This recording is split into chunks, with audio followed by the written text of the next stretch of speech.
Baik, selamat pagi adik-adik. Ya, hari ini kita akan melakukan pembelajaran online. Nah, pembelajaran ini ya Bang harap adik-adik tetap serius mengikutinya, karena memang juga kita dalam keadaan yang kurang kondusif ya begitu. Jadi di Kota Medan memang rata-rata pembelajaran ini sekarang bahkan seluruh Indonesia mungkin melakukan kegiatan pembelajaran online. Nah, Abang pikir ya tidak masalah ya, tetap adik-adik bisa mengikutinya. Apalagi mungkin topik ini mungkin saja sudah pernah menjelaskan di kelas, namun bagi kalian mungkin yang membutuhkan review kembali, membutuhkan materi-materi ini untuk mengerjakan soal-soal di rumah, boleh fokus ya, supaya nanti mengenai konsep-konsep ataupun teori-teori yang Abang jelaskan ini bisa kalian aplikasikan untuk menjawab soal-soal ya. Jadi Abang pikir itu dulu. Nah, sebagai pembuka, Abang akan jelaskan hari ini bahasa Indonesia bagian pertama. Di dalam bahasa Indonesia bagian pertama ini kita akan mereview kembali tentang konsep jabatan kalimat dan frasa. Nah, jadi buat adik-adik perhatikan ya, supaya materi nanti bisa diterima dengan baik ya. Yang pertama kita bicarakan mengenai jabatan kalimat, khusus untuk pertama ini adalah subjek.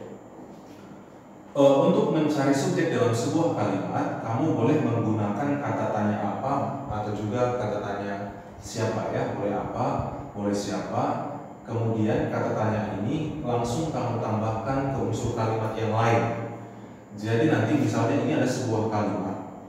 Ketika kita diajak untuk menemukan subjek di dalam kalimat ini, kita harus melakukan pertanyaan ya, pertanyaan, dan jawabannya nanti juga otomatis ada di dalam ini. Nah, begitu. Jadi kata tanya apalah yang cocok kita pakai untuk mempertanyakan informasi di dalam kalimat ini. Ya, ini memilih ya, boleh apa, boleh siapa. Tapi kalau kita buat kata tanya apa di sini, nanti tidak ada jawabannya. Ya, tapi yang cocok di sini adalah kata tanya siapa. Nah, jadi untuk mempertanyakan kalimat ini kita gunakan kata tanya siapa. Ya, manakah subjek di sini? Jadi kita pakai kata tanya siapa. Siapa yang melakukan pengecekan kondisi pasien di rumah sakit? Ya, aku pikir itu pertanyaan cocok ya. Siapa yang melakukan pengecekan kondisi pasien di rumah sakit? Maka jawabnya itu nanti otomatis sebagai subjek. Siapa yang melakukan pengecekan kondisi pasien di rumah sakit? Jawabnya adalah para petugas medis. Maka jawabannya itu nanti kita buat sebagai subjek. Ya, kamu ulangin. Untuk mencari sebuah subjek di dalam kalimat ini, kamu harus gunakan katanya apa atau siapa. Siapa yang melakukan pengecekan kondisi pasien di rumah sakit? Maka jawabnya adalah para petugas medis. Maka inilah nanti yang menjadi subjeknya. Nah, kira-kira begitu adik-adik. Ya, coba kita masuk ke contoh yang selanjutnya. Ini ada sebuah kalimat bahwa situasi negara sedang darurat diberitakan di televisi. Jadi pertanyaan yang cocok untuk mempertanyakan kalimat ini adalah apa atau siapa kira-kira? Kalau kita gunakan kata tanya siapa, bisa nggak kira-kira? Nggak bisa ya. Yang cocok ini apa? Kata tanya apa? Apa yang diberitakan di televisi? Jadi langsung kami bagi dua kalimat ini. Langsung kami bagi dua. Ini mana pertanyaan, mana jawaban ya. Jadi pertanyaan cocok adalah apa yang diberitakan di televisi? Maka jawabnya ya, apa yang diberitakan televisi adalah bahwa situasi negara sedang darurat. Itulah yang diberitakan di televisi. Kamu bagi dua kalimat ini, satu pertanyaan, satu jawaban. Jadi jawabannya nanti adalah sebagai subjek. Apa yang diberitakan di televisi? Bahwa situasi negara sedang darurat. Nah, itulah subjeknya ya. Kira-kira begitu.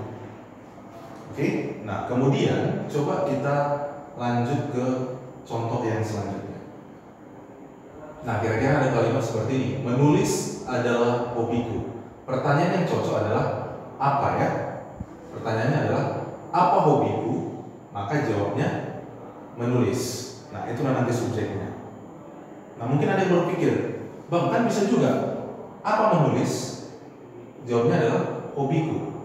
Nah, ketika pendefinisian seperti ini menggunakan adalah, merupakan dan segala macamnya, ini adalah ini adalah ini gitu ya. Jadi pertanyaannya, apa hobiku menulis? Apa menulis hobiku? Bang, kedua-dua pertanyaan itu kok bisa ya? Ya memang bisa. Tapi aku mau tegaskan bahwasannya apabila ada pendefinisian seperti ini, kan kita kembali ke rumus ya. Apa, siapa, tambah unsur kalimat. Coba kamu ambil unsur kalimat yang di sebelah kanan ya. Nah, contoh maksudnya bang begini. Kalau A sama dengan B, yang kamu tanya itu adalah siapa B? Nah begitu. Bukan siapa A. Nah begitu ya. Supaya nanti tidak terjadi keambiguan. Ya, tanya yang sebelah kanan. Maka nanti kita tanya di sini adalah apa hobiku? Maka nanti jawabnya adalah ya, menulis. Inilah nanti subjeknya. Kira-kira begitu. Paham ya? Oke, baik. Kalimat selanjutnya, dituliskannya berita itu. Pertanyaan kita pakai apa atau siapa? Ya, apa yang kita pakai? Pertanyaan kata apa? Apa yang dituliskannya? Jawabnya berita itu. Inilah subjeknya kira-kira. Ya, jadi untuk mencari subjek itu kedua pertanyaan ini wajib kamu pakai. Ya, tidak ada pertanyaan lain, Bang. Gak ada, ya, cuma yang dua ini ya. Oke, nah, Abang pikir ini dulu untuk mencari subjek dalam sebuah kalimat, ya. Oke, nah kemudian kita lanjutkan yang kedua, kita akan menemukan predikat dalam kalimat, ya. Mencari predikat itu rumusnya kira-kira seperti ini. Tanya kembali si subjek, ya. Kan kamu sudah dapat subjek nih, sudah dapat subjek. Jadi untuk mencari predikat di dalam kalimat ini, kamu tanya kembali si subjek-subjek ini dengan pertanyaan bebas, yang penting cocok untuk mempertanyakan subjek. Bisa kamu pakai kata tanya apa, boleh juga siapa, boleh bagaimana, dan lain-lain lah. Ya, yang penting cocok. Nanti pertanyaan yang kamu pakai kepada si subjek, maka jawabannya itu otomatis menjadi predikat. Baik, kita ulang. Di dalam kalimat ini, contoh ini kamu sudah temukan subjek, sehingga untuk mencari predikat, kamu tanya kembali subjek ini dengan pertanyaan terserah, bebas, yang penting cocok. Nah, kalau memperhatikan kalimat ini, para petugas medis melakukan pengecekan kondisi pasien di rumah sakit. Untuk mencari predikat, abang tanya subjek ya. Nah, pertanyaan cocok apa nih bang? Nah, bagaimana para petugas medis atau apa yang dilakukan para petugas medis? Maka jawabnya adalah melakukan, ya. Bagaimana para petugas medis? Jawabnya adalah melakukan. Maka jawaban itu adalah predikat. Ya. Nah, nanti bang, ini pengecekan ini apa bang? Nanti pengecekan ini bisa kita sebut pengecekan kondisi pasien di rumah sakit ini nanti jabatan yang lain. Nah, panjang predikatnya sampai melakukan ya bang? Enggak ikut pengecekannya? Enggak, sampai di sini saja. Kenapa nggak ikut? Nanti abang jelasin. Kita ikutin dulu ya. Yang kedua, bahwa situasi negara sedang darurat diberitakan di televisi. Pertanyaan yang kita pakai adalah bagaimana bahwa situasi negara sedang darurat? Ya, bagaimana hal bahwa situasi negara sedang darurat? Jawabnya adalah diberitakan. Ini predikatnya. Cukup. Nanti di televisi apa bang? Jabatan yang lain, ya. Nah, kemudian menulis adalah hobiku. Bagaimana menulis atau apa menulis? Maka jawabnya adalah hobiku. Nah, inilah predikatnya. Oke, ya. Dituliskannya berita itu. Nah, untuk mencari predikat tanya subjeknya. Bagaimana berita itu? Jawabnya dituliskan. Itu predikat. Ya kayak itu bang? Enggak. Ini jabatan yang lain. Nanti abang jelasin supaya secara detailnya batasan predikat ya. Nah, perhatikan contoh ini. Untuk mencari predikat, sebelum mencari predikat tentunya harus cari subjek dulu ya, tidak bisa lompat. Kita cari dulu subjeknya. Mereka merupakan pasien dalam pengawasan COVID-19. Untuk mencari subjek di sini, pakai siapa kan? Kalau apa nggak cocok, ya. Siapa merupakan pasien dalam pengawasan COVID-19? Siapa yang merupakan pasien dalam pengawasan COVID-19? Siapa? Jawabnya mereka. Baik. Sudah dapat subjek, kemudian kita harus mencari predikat dengan mempertanyakan kembali si subjek ini. Kata tanya apa yang kita pakai? siapa mereka? Boleh nggak kira-kira? Boleh tanya lagi pakai siapa, boleh nggak? Tadi kan pakai kata siapa mereka merupakan, boleh. Siapa mereka? Boleh, tidak ada masalah di situ. Yang penting cocok ya. Siapa mereka? Jawabnya adalah merupakan pasien. Sampai di sini saja ya, predikatnya merupakan pasien. Pertanyaannya begini, Bang, ikut pasien nggak sebagai predikat? Kenapa nggak kita putus aja?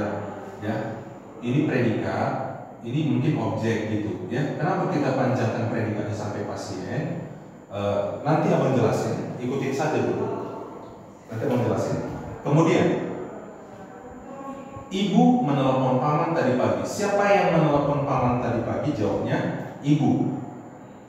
Maka itu jadi subjek, ya. Untuk mencari predikat tanya kembali subjeknya. Bagaimana ibu? Jawabnya menelepon.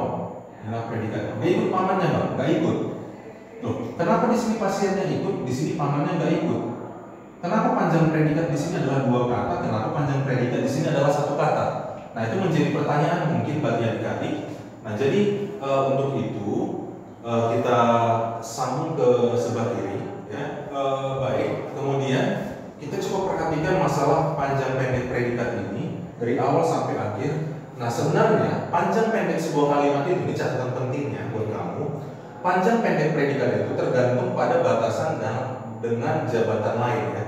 Batasan dengan jabatan lain ini maksudnya adalah objek keterangan ataupun subjek ya. Artinya batasan predikat ini adalah kalau memang sudah ketemu atau dia sudah berbatasan dengan jabatan lain, berarti sampai disitulah predikatnya.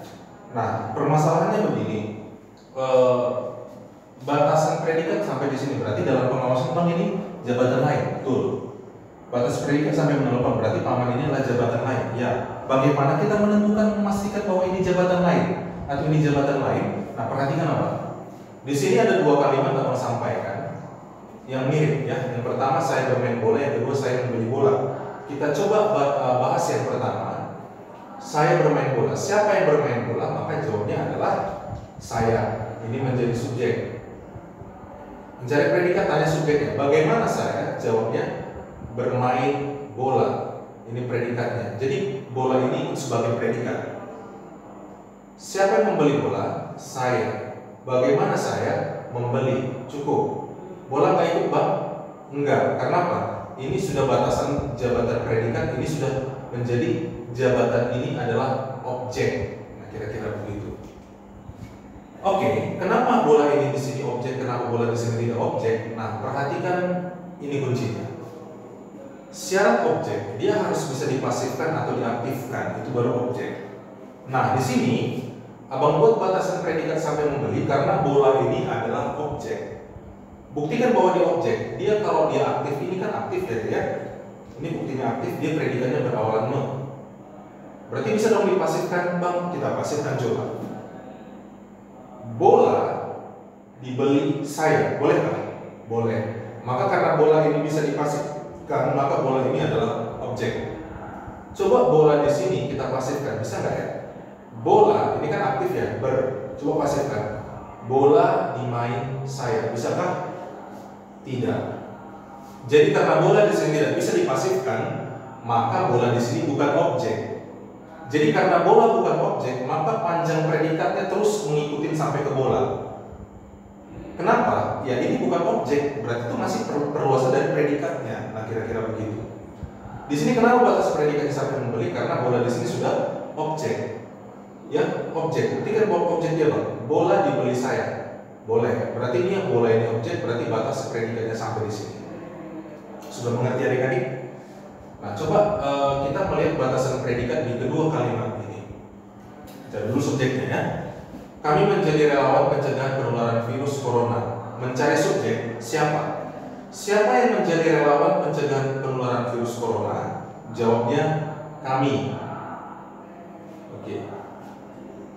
Kalimat kedua kita ke bawah dulu. Kami menemui relawan pencegahan penularan virus corona. Siapa yang menemui relawan pencegahan penularan virus corona? Kami. Nah ini subjeknya sudah dapat, mirip ya.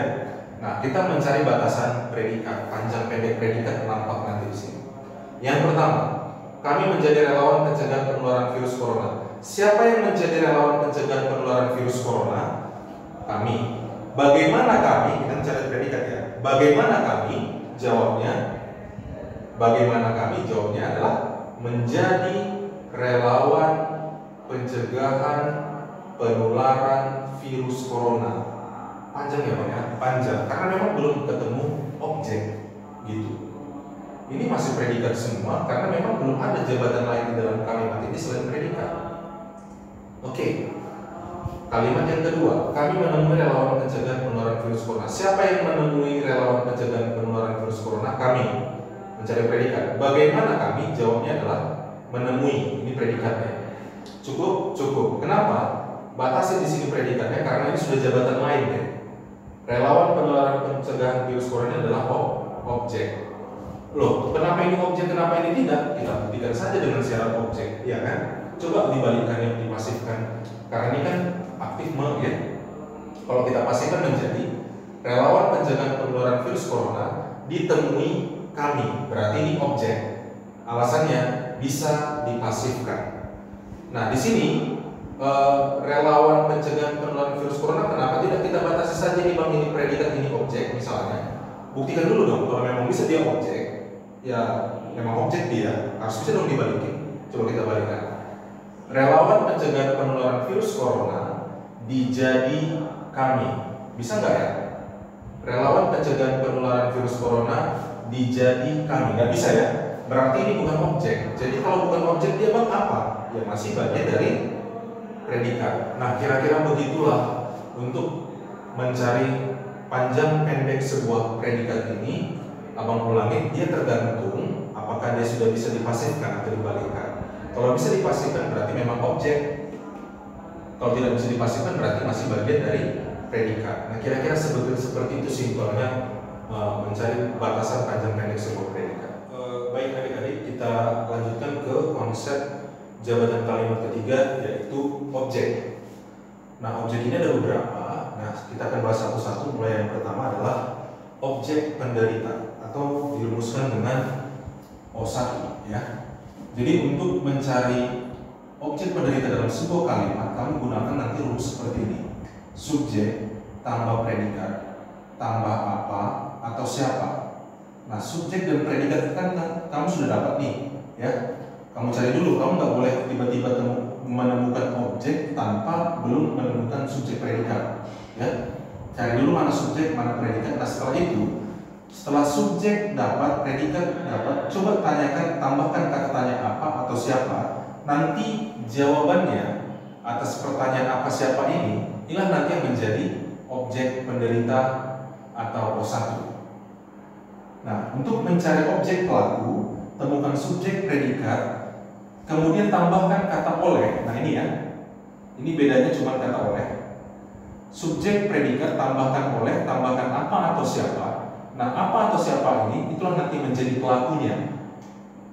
Oke, nah baik. Coba kita perhatikan kalimat yang di atas ya. Para medis mempersiapkan ruang isolasi. Kita temukan dulu subjeknya. Siapa ya? Siapa atau apa? Siapa yang mempersiapkan ruang isolasi? Jawabnya adalah para medis. Mencari predikat, tanyakan subjek. Bagaimana para medis? Maka jawabnya mempersiapkan. Cukup ya, karena ruang isolasi sudah objek ya. Buktikan bahwa ini sudah objek, dia bisa dibalikin. Macam tadi yang bilang, coba pasifkan ruang isolasi dipersiapkan para medis, berarti ini memang benar-benar sudah objek ya. Permasalahannya, ini objek 1 atau objek 2 ya. Ini ruang isolasi ini penderita atau pelaku ya. Jawabannya kita lihat ya. Para medis mempersiapkan apa atau siapa? Para medis mempersiapkan apa? Cocok ya. Para medis mempersiapkan apa? Berarti jawabnya adalah ruang isolasi. Berarti nanti ini adalah objek ya, objek penderita atau O1. Nah, begitu. Kalau di soal yang di bawah, coba kita perhatikan. Informasi ini akan disampaikan juru bicara BNPB. Nah, kita cari dulu subjeknya. Apa yang akan disampaikan juru bicara BNPB? Jawabnya informasi ini, maka ini subjek. Nah, Bagaimana informasi ini? Jawabnya akan disampaikan. Cukup? Cukup. Juru bicara BNPB adalah objek Bang. Iya, sudah objek ini. Buktikanlah. Juru bicara BNPB akan menyampaikan. Ini kan disampaikan, kita aktifkan. Menyampaikan informasi. Berarti ini memang benar objek. Permasalahannya O1 atau O2, maka jawabnya nanti kita tes ya. Informasi yang disampaikan apa atau siapa ya. Nanti cocoknya ditambahin oleh atau tidak. Cocok ya. Informasinya akan disampaikan oleh juru bicara BNPB karena dia bisa ditambahkan oleh ya antara predikat dan objek, maka ini adalah pelaku. Nah, begitu tadi ya. Kalau bisa ditambahkan oleh antara predikat dan objek, maka objek ini adalah pelaku. Baik, mungkin cara cepatnya seperti ini saja adik-adik. Kalau predikat kita berawalan me, umumnya ini bisa ditambah oleh, pasti bisa ditambah oleh. Kalau me bisa ditambah, kalau predikat kita berawalan me, ini tidak akan mungkin ditambah oleh, maka umumnya kita sebut O1. Kalau predikat kita berawalan di atau ter, ini pasti bisa ditambah oleh, maka otomatis objeknya adalah pelaku ya. Yakin? Yakin? Coba kita tes ya. Saya membaca oleh buku, boleh nggak? Nggak bisa ya. Saya melihat oleh, nggak bisa. Saya mendengar oleh, nggak akan bisa. Semua predikat kalau berawalan me, ya itu nggak akan bisa ditambah oleh, maka umumnya nanti O1. Nah, begitu. Kenapa Abang bilang umumnya O1? Karena ada memang beberapa me yang nggak ada objeknya, karena nggak bisa dibalikin. Macam tadi di slide yang sebelumnya ada kata menjadi ya, merupakan ya, mungkin ada merokok, kan nggak bisa dibalikin nanti ya, menjadi, dijadi, merupakan, dirupakan. Itu memang berawalan, tetapi nanti dia tidak ada objeknya karena syarat objek tadi kita bilang harus bisa dipasifkan. Jadi Abang bilang lah, predikat berawalan umumnya O1. Kalau predikat di atau ter, pasti bisa ditambah oleh, pasti. Saya dipukul oleh, kakiku terinjak oleh, nah buku dibaca oleh, nah gitu ya, rumah dibangun oleh, nah gitu. Jadi kalau predikat di ter itu pasti bisa ditambahin oleh, maka otomatis objeknya adalah pelaku ya. Nah jadi mungkin kita bisa cek kembali ya. Kalau predikat berawalan me, tadi kita bilang pasti O1 ya, ini dia. Kalau predikat berawalan di, berarti temannya O2, ini dia. Ya, jadi ingat saja ini, aku pikir ini bisa membantu. Nah, kemudian ada objek tambahan atau O3. Nah, O3 ini rumusnya kira-kira seperti ini. Subjek tambah predikat tambah O1 atau O2 tambah bagi kepada untuk tambah apa atau siapa. Nah, yang menjadi objek 3-nya nanti inilah bagi apa kepada siapa. Ya, ini pilihan ya, pilihan. Nah, kira-kira begitu. Contoh, baik, mari kita perhatikan soal di sini. Ibu membeli kue untuk adik. Siapa yang membeli kue untuk adik? Jawabnya ibu. Bagaimana ibu membeli kue? Nanti sudah objek. Buktikan kue dibeli ibu, maka ini sudah objeknya. Jadi jangan panjangkan predikatnya. O1 atau O2, tengok predikatnya berawalan apa deh? Me. Berarti objek 1. Nah, gitu kira-kira. Kamu sudah temukan subjek predikat O1. Habis itu kamu temukan kata untuk, ini ya. Untuk siapa? Untuk adik. Inilah objek tambahannya. Kira-kira begitu. Paham ya? Nah, kemudian coba kita perhatikan yang kalimat berikut. Rumah sakit darurat dibangun pemerintah untuk para pasien positif COVID-19. Apa yang dibangun pemerintah untuk para pasien positif COVID-19? Adalah rumah sakit darurat. Ini subjeknya. Mencari predikat, tanyakan subjeknya. Bagaimana rumah sakit darurat dibangun? Dibangun predikat, maka pemerintah ini objek berapa deh? Objek 2, karena predikatnya berawalan di. Ya, kamu sudah temukan SPO2. Habis itu kata untuk, berarti untuk para pasien positif COVID ini adalah objek tambahan. Itu ikutin saja rumus seperti itu ya. Oke. Nah, kemudian coba perhatikan kalimat yang agak dibalik-balikkan seperti ini. Adik membacakan saya novel terjemahan. Mari kita lihat jabatan kalimatnya. Siapa yang membacakan saya novel terjemahan? Jawabnya adalah adik. Nah, ini subjeknya. Bagaimana adik membacakan? Ini predikatnya. Predikat berawalan me. Maka saya objek berapa? Iya, objek 3. Novel terjemahan objek berapa? Objek 1. Mungkin kamu bingung. Kenapa ini O3 bang? Tapi kan ini mah. Kenapa ini enggak O1? Nanti kalau kamu buat ini O1, ini O3, logikanya salah. Kenapa begitu? Nanti terjadilah adik membacakan saya. Ini kalau ini O1, O3 ya. Misalnya ini kamu buat tadi ini O1, itu ini O3, nanti logikanya salah.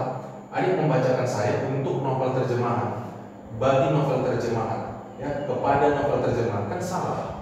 Yang logika yang benar, adik membacakan novel terjemahan untuk saya, kepada saya, bagi saya, maka itulah yang menjadi O3-nya tadi. Ya, perhatikan kalau misalnya kalimatnya dibalikan seperti itu, membuat soal melakukan pembalikan. Nah, kamu jangan takut, ya, tetap gunakan rumus. Dibalik-balikan tidak masalah.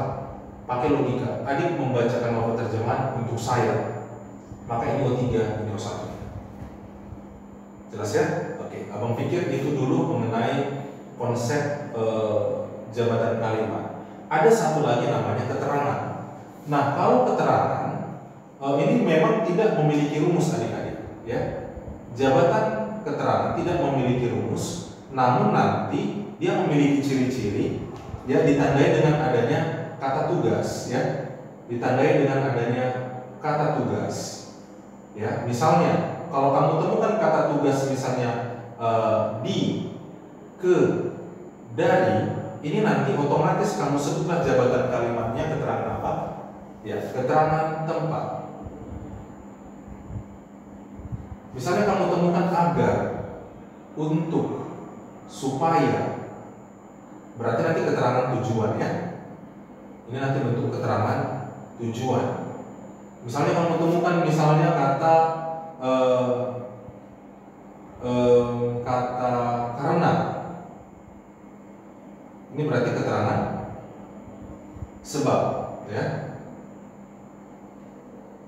Sehingga, ini berarti nanti keterangan tujuan. Nah, jadi keterangan ini banyak sekali sebenarnya, tergantung kata tugas yang kamu lihat, ya. Jadi kata tugas ini inilah membatasi nanti, inilah namanya jabatan keterangan.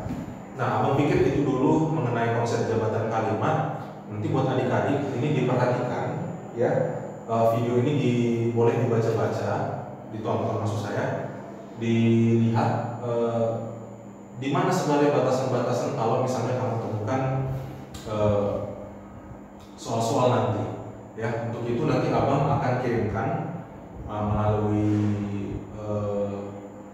IT nanti, bagian IT mengenai soal-soal nanti khusus untuk ini kamu pelajari di rumah. Minimal yang pertama kamu bisa memastikan kamu mengerti ini mana batasan subjek, predikat, gitu ya, objek, gitu ya. Jadi hal-hal penting nanti di situ boleh kamu perhatikan.